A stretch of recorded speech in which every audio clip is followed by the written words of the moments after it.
मेरा मेरा इलेक्शन से रिलेटेड विषय था, जो मैंने हाईकोर्ट में एक रिट पिटीशन डाला था 902/2026। उसके बाद मैं सीधा डिस्ट्रिक्ट कोर्ट में आफ्टर रिजल्ट 16 सेक्शन 16 के तहत इलेक्शन एक्ट के तहत मैंने दाखिल किया हूँ चंद्रपुर कोर्ट में, जिसमें इलेक्शन पिटीशन नंबर 1/2026 है। उसमें 23/1/2026 को कोर्ट ने इशू नोटिस का ऑर्डर किया है 7 लोगों के अगेंस्ट में, और उसके बाद 27 तारीख को स्टे एप्लीकेशन पे हेयरिंग है, जिसमें मैंने महापौर बिठाने के लिए रोक लगाने की एक गुहार किया हूँ कोर्ट से, चंद्रपुर डिस्ट्रिक्ट कोर्ट। आप कोर्ट क्यों गए?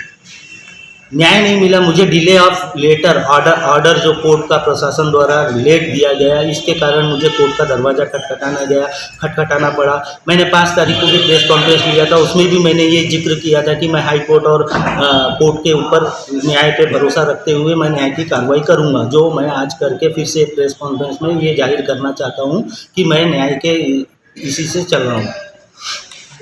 राष्ट्रवादी काँग्रेस पक्षाचे प्रभाग क्रमांक 2चे आमचे सर्वसाधारण गटातून दिनेश मिश्राजी यांनी नामांकन अर्ज दाखल केलेला होता, परंतु प्रशासनाच्या गलथान कारभारामुळं यांचा अर्ज हा बाद करण्यात आला।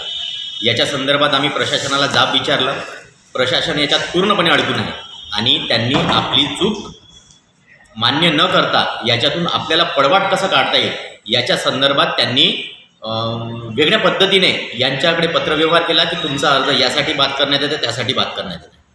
आम्ही प्रशासनाला प्रश्न हा केला की आम्हाला तुम्ही जेन्युइन रिझन द्या की या उमेदवाराचा, आमच्या पक्षाच्या अधिकृत उमेदवाराचा अर्ज तुम्ही कुठल्या मुद्द्यावर, कुठल्या बेसिसवर तुम्ही बाद केला। त्याच्या संदर्भातली पहिली पत्रकार परिषद आम्ही 5 तारखेला घेतली होती आणि 6 तारखेला प्रशासन हरकतीला आलं आणि आपल्या चुका लपवण्याकरिता यांनी थातूरमातूर उत्तर देण्याचा प्रयत्न केला, परंतु आमचे पक्षाचे उमेदवार दिनेशजी मिश्रा हे सक्षम आहेत, सबळ आहेत।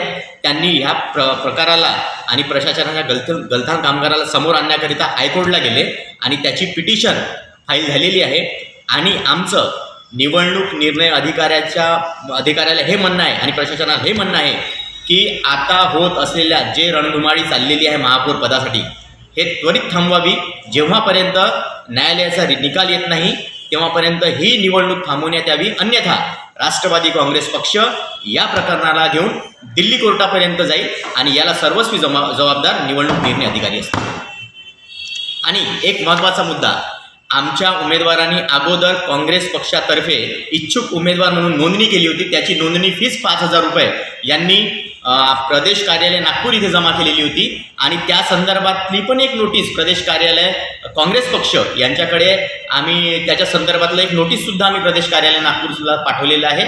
आणि आम्ही हे सांगू इच्छितो की या उमेदवारावर अन्याय झालेला आहे आणि या अन्यायासाठी जाब विचारण्याकरिता आणि याच्यासाठी न्याय मागण्याकरिता आम्ही सुप्रीम कोर्टाचा दरवाजा खटखटवलेला आहे।